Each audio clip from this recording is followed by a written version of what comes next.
lost myself along with everyone else, and now the safest place is here.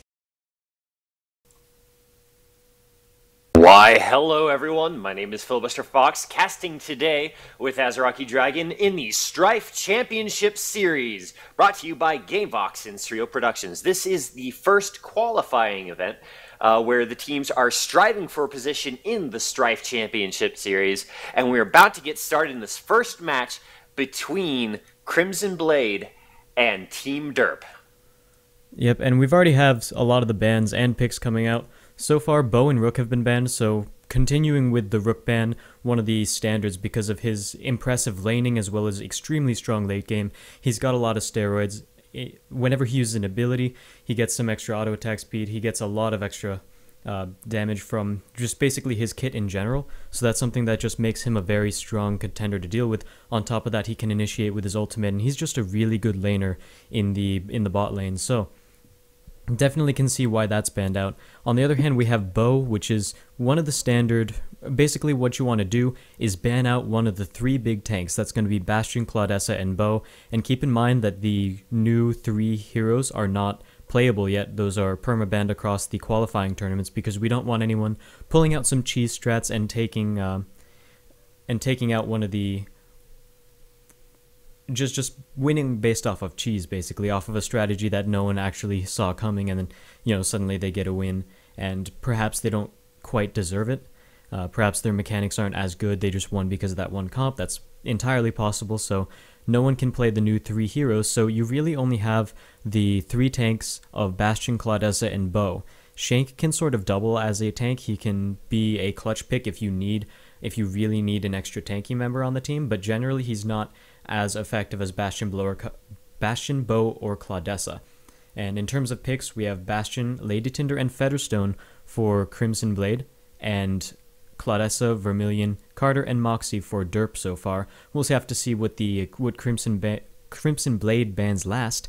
However, looking at the comps already, we have a really, really decent amount of pick comp by Crimson Blade.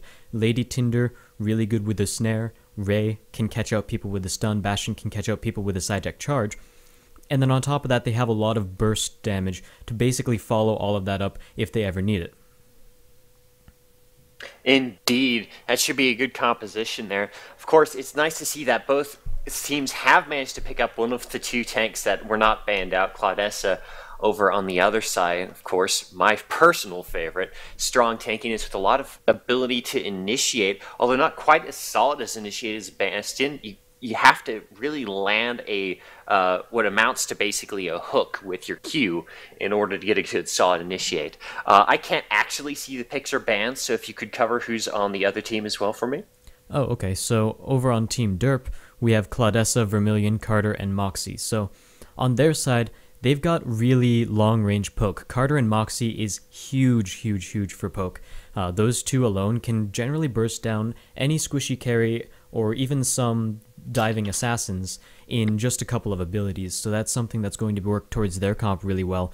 If anything were to happen and they end up getting initiated on, Claudessa's pretty good at the counter initiation role. She's got a lot of really good utility and really good kit if people dive onto her team. Just pop your ultimate and you don't actually have to worry about landing the hook. You can save the hook and land it save the Dragon's Reach and land it if someone's trying to escape. You can pull one of their carries who's trying to stay in the back line over towards the front line. There's a lot of versatility there. So Blazer just sort of adds to that as well. Blazer's got a ton of poke and she's also got a lot of burst damage. So both of these teams looking like they have pretty standard comps, and Crimson Blade looks like their last pick is going to be Harrower, so that's going to be the bot lane pick for Crimson Blade, and Team Derp, not really entirely sure what their bot lane is going to be. It could definitely be Carter. I think we might end up seeing Moxie in the mid lane just because of that extra roam potential. He's got a ton of burst that can shut down a lot of carries, but let's tell people that we are ready to go ahead and start. Fantastic. This month about to start. Very excited to see what these teams end up doing here. What do you think about these team comps? Who do you think is going to have the early game advantage? Who do you think is going to try and run away with this early on? Early on, I think I might have to give it to to Team Derp, Crimson Blade has a really good scaling team, and Team Derp does as well, but when you think of lanes like Blazer Claudessa, that's a lane that can really shut people down pretty easily. You also have Carter, who can very easily go down into the bot lane and basically shut people down there. So there's a lot of early game for both teams, but I have to give it to Team Derp to win it. And now keep in mind, guys, that this is the Strife Championship Series qualifier. Why don't you explain away some of the formatting as well as our GameVox sponsor? Well, this is a double elimination tournament, which means that if you're defeated in the chance to go into the winner's bracket, you'll go into loser's bracket and have another chance to fight for a slot. Two teams from each bracket, two from the winners, two from the losers bracket, will actually move on to the Strife Championship Series. There's a second qualifier next weekend, which signups are still open for if you have a team looking to play.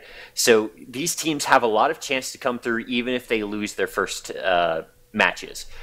The best way of describing that would be to have a few extra tries at the gold here.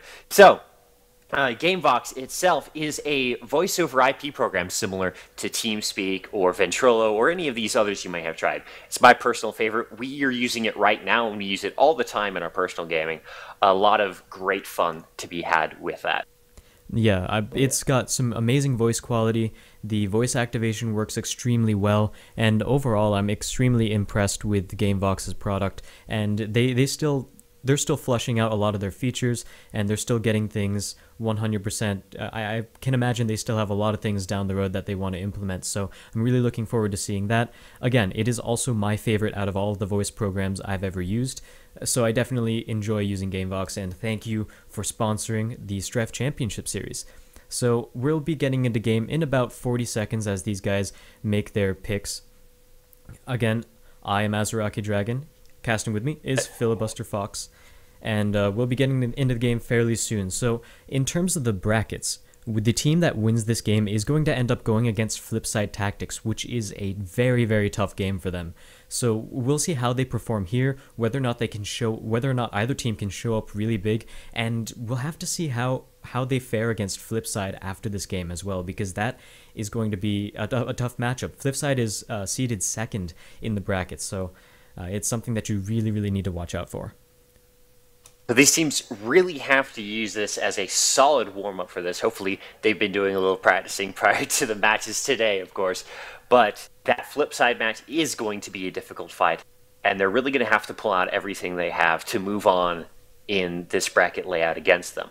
Looking forward to seeing good things from both of these teams here as we are now loading into the match here.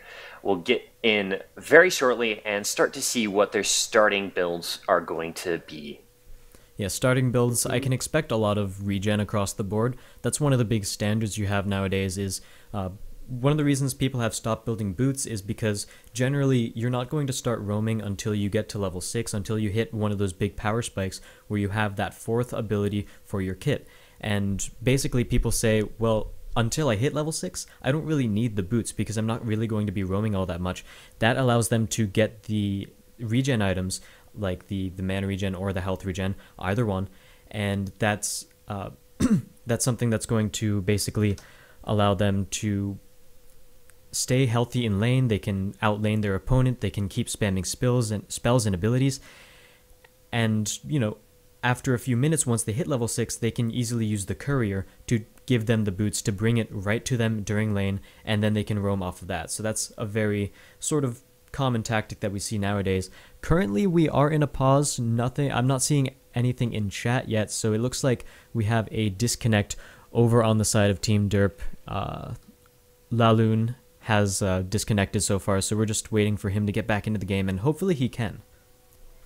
Yeah, it would be very inconvenient to have to remake this really fast here, although we will get this game going as soon as we possibly can.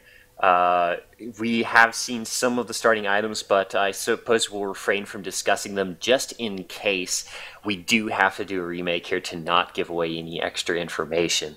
But hopefully this pause won't last too long. We'll be able to get Laloon back in here as soon as possible.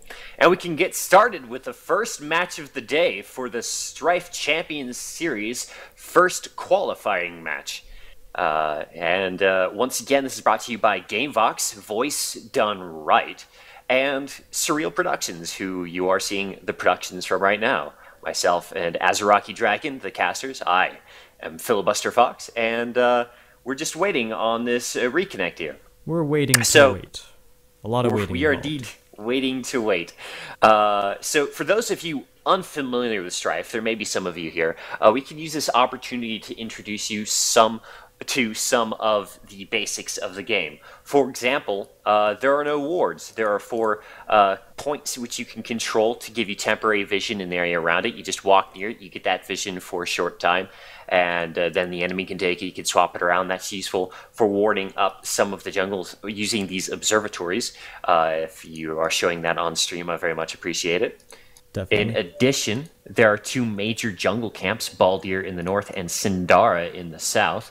Both of these have the special effects similar to other games. For example, Baldir gives the entire team gold. Sindara, if upon defeating that, not only gives the team gold, but it also spawns Kratos, that gigantic monkey thing that you can see there in the pit, which will push a lane and disable turrets while you're pushing to make it a lot easier to attack the enemy base. You can take that and use it as a pushing advantage.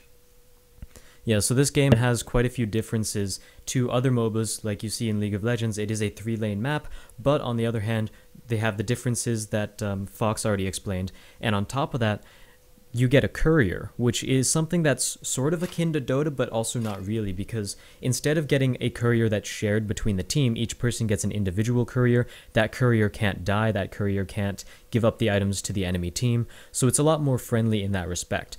So that's something that a lot of teams end up utilizing really, really well, and as I said before, that's something people can use to bring the boots to them after a little bit of early game, and we see Crimson Blade doing exactly that. They're starting with not boots because they're not planning to roam until they hit a point where they hit level 6, and that's going to be able to give them boots as well as another ability. Suga, unfortunately, gets spotted out right there by a good Ray Mine by Pookie Bear. An attempt at 3-man ganking the mid lane early on, kind of shut down there, but we see these starting to move into that standard 2-2-1 format that you see in Strife. Some of the items we're seeing start with, I'll just go over to the tanks at first. Bastion starting Vitality Shard and Clarity Shard. So he's got a bit of health and mana regeneration to sustain in lane. Claudessa, the opposing tank, starting with Clarity Stone, which gives significant mana regen. Now, Claudessa burns through mana so very quickly using her Q, so that's a nice starting item to get that extra mana regen. Her health seems to do just fine early on, especially having self-heal, but you just run out of mana, so that's a typical start with Claudessa. In terms of lane comps, we see mid lane, or Carter's not actually going bot lane, he's going towards the mid, so we have a Moxie Carter mid. This is one of the pokiest lanes you can possibly have, and Crimson Blade's mid lane really, really needs to watch out going into the game because it's going to be very, very easily controlled by Derp's mid lane. They're going to have to play it really passively, play behind their minions, try to dodge out all of the ball of yarns that Laloon decides to throw out, and that's going to be the thing that keeps them safe. Eventually, once they hit level 6, once they get a little bit more power, they want to do something, but in the top lane we have a little more action. Indeed we do. Claudessa already down from a nice snare out of Lady Tinder there from Ruckus.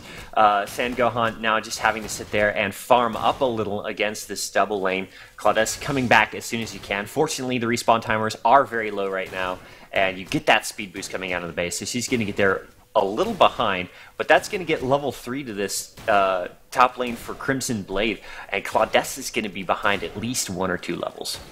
So Blazer works really well with some other source of CC, something she can follow up with her tether, but in this particular bot lane, they're completely fine sending her bot and having no problem because Harrower is one of those matchups bot where it just doesn't do anything. It's basically a farm lane when you put Harrower bot. He can harass from a really safe distance, he can last it from a safe distance, so if anything goes really wrong, he can just stand way back out of the range of anything and basically keep that GPM up and make sure that he can keep winning the lane. So in terms of the GPM graphs, obviously top lane for Crimson Blade is going to be A little bit ahead, 454 right now, and that's going to be off of the first blood that they got. So already a really early spike, but also one of the big disparities we see is in the mid lane, where we see Laloon and Derplord. They're actually ahead of Zingode and Pookiebear, and again, that's mostly just the amount of harass, the amount of poke, the amount of long-range control that they have in the mid lane. So far, Crimson Blade's mid lane has been doing a pretty good job of staying alive, and that's really all they want to do until they hit a point where they can burst down Derp's mid lane or Derp's mid lane pretty easily. We see Bounder on Derplord and Mystic on Laloon, so the higher priority target for them is probably going to be Laloon because he doesn't have any escapes. Bounder gives Derplord a dash. It's up every, I think, about 5 minutes, so it's definitely not a dash that he can use all the time, like Rocket Boots. Rocket Boots only has, I think, about a 30-second or a 25-second cooldown. So Laloon is going to be their main focus. He's the one with no escapability, and all he really has is Mystic, which is going to increase his poke damage by quite a bit, but again, he's going to be immobile. So if Crimson Blade in the mid lane can keep avoiding the harass, staying behind their minions, dodging out the balls of yarn, and then eventually, once they hit big critical mass, go right in and focus down Laloon, that's going to be how they're going to win this mid lane. And we've got the pause over once again. The connection issues resolved successfully. Thank goodness. Moving on to the bot lane, we've got a nice lead from Blazer there against Harrower. Harrower's having a lot of trouble keeping up, almost 100 gold per minute behind. Just so much harass out of the range from Blazer, making Warriors have a lot of trouble keep up. Yep, and going back to top lane, we'll have to see how Team Derp decides to handle being first blooded up in the top lane. We already see Chappie and Ruckus still have a decent amount of lane control. That's going to come from the amount of gold that they have ahead, as well as a little bit of the experience that Suga missed out when he had to go back and basically respawn. Indeed. The experience difference isn't terribly major. They're all level 3, although... Oh, there's a nice land of a pull on Gohan, but Ruckus pulled in by Claudessa. Claudessa's still going right in while Chappie's getting pushed out by Gohan, and that's a lot of damage onto Crimson Blade up in the top lane. Yeah, both lanes sort of duking it out up here. Really bloody battles that we're seeing so far. Just one CC landed, and it's basically both teams try to turn on the fight. And again, Suga on Claudessa has a really good amount of counter engage, and so does Son Gohan. Son Gohan has a stun as well as a jump. It's basically in the same ability as well. So he can basically CC someone, get out of the fight, and then reinitiate if anything goes wrong. But there goes another hook. Ruck is landing a little bit of extra damage, and Chappie's going to get hit with a cheese shot. Tsusuga's conserving mana beautifully here, not trying to harass too much with the Q, saving it for any engage. There's a missed pull from Ruckus, and there is the counter engage from Claudessa going right in. Ruckus is low. Vermilion's trying to get that damage down. Is it enough? Yes, it is. Now Chappie is in the hot. He's down to his tower. Are they going to be able to finish him? And yes. Oh. No, he gets away with just 30 hit points now, popping that potion, staying in the back, but Tsuga and Gohan are going to try to pressure that. Chappie cannot come back in here. They're going to get a lot of good damage on this tower as he's regenerating himself in the back. And that was such a good way to turn around that top lane fight. Really good by both players to just make sure that they focus down one target at a time, and that's exactly what they did. Ruckus went down, and then they were able to chase on Chappie. The only reason Chappie got out of there was because he had Bounder, which is a very strong pet, but at the same time, Team Derp now know that Chappie's Bounder is going to be down for the next 4 or 5 minutes, and that's huge. Over on the bottom lane, we saw Pookiebear trying to roam down towards the bot lane, see if he can get a gank, and one of the main reasons he does that is simply because there's not much they can do in the mid lane. Again, they're getting poked down so hard, and if we go back to the GPN graphs, they're leading. Never mind, there was almost a fight in the bot lane, but War is just getting pushed out nicely there. In the mid lane, though, their tower is almost dead, so they have to engage on this. Carter doing a nice escape there out of the engage from Bastion. Zingod taking a lot of damage for that, and that's going to leave a good health advantage for both Laloon and Derplord to push down this tower. Hooligan and Warwitz are going at it down in the bot lane. We might see a kill onto Hooligan, and there goes the tether. Really quick pickup right there, and unfortunately, just a little bit of indecisiveness we saw right there from Warwitz. He stepped backwards, he stepped back towards Blazer, he went back towards his tower, and if he would have chose one direction or the other, he might have gotten out of there alive. Hooligan has a significant lead, but we've got engaged in mid lane, and Carter goes down. Zingod doing a great job of fighting the CC for Pookie Bear's damage. That tower is gone. Now Laloon is trying to turn around, almost has Pookie Bear down, gets the kill, and Zingod, forced to disengage, doesn't have the damage to take on Laloon all alone here. That's a solid push in the mid here for Derp, trading 1-for-1 and getting the tower off of it. Meanwhile, top Chappie does go down, and now Sayuga and Gohan are pushing down this tower. It's going to go down. Ruckus does not have the damage to stop Claudessa, and that is 2 towers down, and a lot of pressure onto the bot outer tower from Hooligan, just so far ahead of Warwiz in the spot lane. And meanwhile, it looks like Derp is going to try to take this Baldir. Ooh, Crimson Blade is walking up to try to contest it, but I think they're going to get the Baldir first. Ruckus, he gets the snare on Gohan. Gohan's going down so fast. Atsuga's right up into the mix. He's smack in the middle. He's not got enough help there. Goes down as well. And that's going to be CB taking 2 kills, but not quite preventing the Baldir. Yeah, that's going to be a Baldir for 2 kills, and let's take a look at the gold graph to sort of see which way that swung it, and it looks like it basically evened itself out. Those 2 kills evened out the amount of gold they got from Baldir, but it's still a 5,000 gold difference. Actually, it's back down to about 4,100 at this point, but even still, Derp is pretty far ahead of this game so far, and that's just with the amount of control that their lanes have brought so far. We talk about the Moxie Carter, such a strong poke lane. Warwiz in a lot of trouble down in the bot lane, but he manages to get away there. Sorry, go on. Yeah, really bloody battles in the bot lane, and generally you don't see too much in terms of kills in the bot lane unless someone ganks, and Blazer just sort of forces that action to happen. Warwiz, I think, is trying to pick a little bit too many fights. There goes a little bit of poke, but here goes Hooligan. In a lot of trouble. Blazer, oh, there we go. He's got the kill, but here's Zing Zong and Pookie Bear to turn it around. The stealth from Hooligan helping to get Blazer out of that bad situation, picking up a kill for no trade, and diverting 2 of Crimson Blade down to the bot lane to try to do the counter gank here. But Carter and Hooligan going right in for Pookie Bear. Pookie Bear's in a lot of trouble, not going to be able to get away from this. Or, yeah, okay, not going to be able to get away from this. Hooligan and Derp Lord now backing up and looking towards Zingod probably. Hooligan's very low, doesn't have much health to work with here, but with Carter's help, they could put down a lot of damage and keep Bastion from accomplishing anything. Yep, Harrower is over here. Warwiz is going to try to see what he can do. He might go for a gank we have onto a fight Hooligan. in the top. Gohan is going up against Ruckus. Ruckus so very low. The snare catches Gohan, keeping Ruckus alive, but Suya comes right in and prevents anything more from that happening. Gets down Ruckus, and now Chappie's in trouble. Oh, the loot comes in from the side and finishes off Chappie. Pookie Bear is all alone there in the defense, not able to pick up anything off the back of that. Very good play by Taisuga and San Gohan up in the top lane. They're going to get even more pushing down, and Pookie Bear's really the only one who can stop this. He's got quite a bit of wave clears, so the tower's not going to go down, but it is going to take about half of its health worth of damage. Now Ruckus is back up here. Taisuga's taking a lot of poke damage. There goes the rocket boots, however, it's not going to get anything. Meanwhile, in the bot lane, more action duking it out. Blazer actually goes in for a stealth.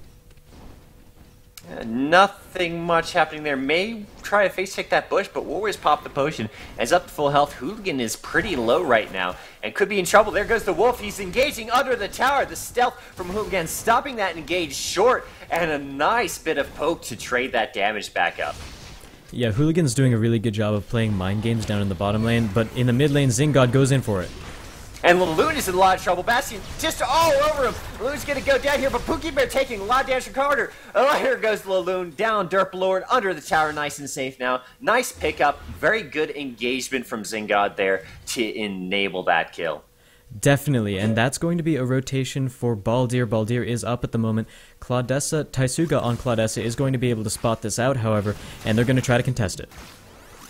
That is a lot of Crimson Blade there, 3 on 4 right now. Here comes Moxie in the mid lane, but too far away to do anything. Are they going to engage this, or are they going to give up the Baldir? Some poke coming out. Here goes Tsuga going right in, pops the ultimate, going right into the back line, but here's Bastion going right up against Gohan. Doesn't quite get the kill, but Chappie finishes it off. Derp Lord in a lot of trouble. Chappie getting the double kill with Fetterstone up at the top. Still Tsuga going 1v2 here in the mid lane. Ruck is very low, and it looks like here comes Moxie to finish it off. Pookie Bear now having to get out of here with Hooligan taking out Warwiz in the back, and then the bot lane. Pookie Bear running away from the tower. Doesn't look like he's going to be able to get away from the engage. Oh, the miss from Claudessa and a nice snare from Pookie Bear, getting him out safely. Good job. Really great team fight by Team Derp right there. One of the big deciding factors for that team fight was Taisuga basically zoning out two people at the same time. They couldn't get anywhere near the carries for Team Derp, and the only one who could really do anything about it was Featherstone, and he's going to go in for another gank. Chappie right here going aggressive. Chappie's coming right in. Laloon's taking a bit of damage. He's trying to kite that out, but they're coming around. They've got Derp Lord coming in here. A missed snare from Ruckus means the counter engage can happen. Taisuga not able to pick up anything, and Laloon getting caught by Pokebear's snare. Yep, bloody battles all around the map. So far, nothing has happened in the mid lane, so both of these teams are going to want to back off. All Team Derp really need to do right now is focus on pushing. They've got some really good siege with the amount of poke that they have and the amount of long-range auto attacks, so they can easily siege whatever tower they decide to go for. And in the bot lane, Hooligan has already taken that bottom tower, but he's going to have to watch out because Pokebear on Ray is going to try to collapse on him. He pops the stealth, and I think he's going to be able to get out of here. Yeah, it looks like he's staying a little safe here. That gank not amounting to anything, and he's coming right back in to continue hassling Orwiz, who's gotten a lot tankier and a lot more sustained, making it harder for Hooligan to push him out of lane here. But now Ray is coming for the fight. It's a missed snare out of Hooligan, so that's not going to be a successful engage for either side. Yep. And if we look around at the item builds, Blazer has already built a Shadow Veil, so really wants to play off of the stealth as much as possible, and that's going to be really good interaction with her kit because Blazer's ultimate also gives her a stealth. So it's one of those things where suddenly she unstealths and then goes back into stealth and then unstealths and then goes back into stealth. So really good outplays are possible when you go that route of build for Blazer, and I believe she must have built that out of a lot of power, maybe? She's got some attack speed there. Going in, but they're looking to engage on Moxie. There goes the missed snare from Marcus. That means the counter engage is good. A nice stun from Zingod onto Hooligan, shutting that counter engage down right out. Bastion doing so much work there.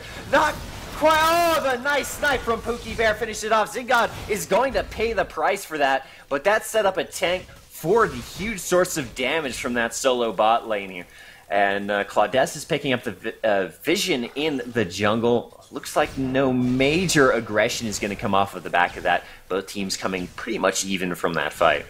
And Carter for Team Derp has built a Crystalline Shiv, so that's going to give him quite a bit of extra burst damage, which is something that Carter has a ton of. And on top of that, he built both that and the Archmage's Ring out of 3 components of power. So he's got quite a bit of power going onto that build. And that's going to help him basically kill people from long range. And if we look at Laloon's build, he's also got basically the same thing going on. Look at that, 2 power relics. He's going to be able to burst people down. Collapsed so on right now. Missed snare. Okay, go on. Yeah. Sorry. So he's going to be able to burst people down from a super long distance as well, and the combination of Moxie and Carter with these super heavy power item builds are really going to help their team try to control these, and even going for Baldir, Derp Lord is the only one who can contest this, but again, he still has a lot of poke, so he's going to be able to take people down, maybe 1 or 2 of them, down to about half health, but it looks like they're just going to be able to take it and go back. Meanwhile, in the bot lane, tower goes down. Team Derp doing really good on those rotations, trading a tower for a Baldir, which in this case is definitely worth it for Team Derp because they get the extra pushing, they get the extra map control. Yeah, pretty heavy gold lead in favor of Team Derp despite losing that Baldir. But they've got the objective control. They still haven't lost any towers against 4 towers down for Crimson Blade. It's going to be a hard objective fight for Crimson Blade, and here's a bit of a poke and engage coming from Hooligan here. Zingod taken down very low. War was not able to counter-engage that. The rocket coming out from Carter there, but they're going to poke this out and try to siege down this tower. Meanwhile, Claudessa is going to push out that top lane, but that leaves Chappie into the side, all alone, caught by Blazer. He goes down so quickly, but Hooligan's caught by the snare, and down he goes. War was in a lot of trouble. Laloon trying to back out here. Now the tanky Harrower trying to push out, but killed down by Laloon. So much counter engage. Claudessa is here now with the ultimate. Ruckus going down. Zingod in a lot of trouble under the tower. Claudessa diving so hard, doesn't land the Q, and that's gonna be 4 down on Crimson Blade against just 1 from Derp, meaning this tower is as good as dead. Featherstone is really one of the biggest team fighting points for Crimson Blade. With his ultimate that can do AoE damage as well as give him a massive power increase, but Chappie was trying to flank them, which is generally not what you want to do, especially when the enemy team has control. He's Featherstone, he doesn't really have a reliable escape. The only thing he's going to be able to use is Bounder to get away. And with Team Derp having so much map control, flanking is just something that you don't really want to do because you never really know exactly where they are. You don't know if they're going to be ready to catch you out as soon as you try to flank around. So, Hooligan trying to go for a pick. Nice dash away by Pokebear, however, and so much damage off of the rockets from Carter. That is the full power build. Zingod trying to chase down Hooligan, but takes a load of damage from Vermilion for it. Nice disengage from Hooligan there, and no real effect from that fight except for Claudessa in the top, separate from her team, split pushing constantly, is about to take that tower. And wow, it looks like Moxie has, or Laloon on Moxie has taken a power conduit with 2 power relics. That is huge for damage, but it looks like they're going to go for an engage. The fight.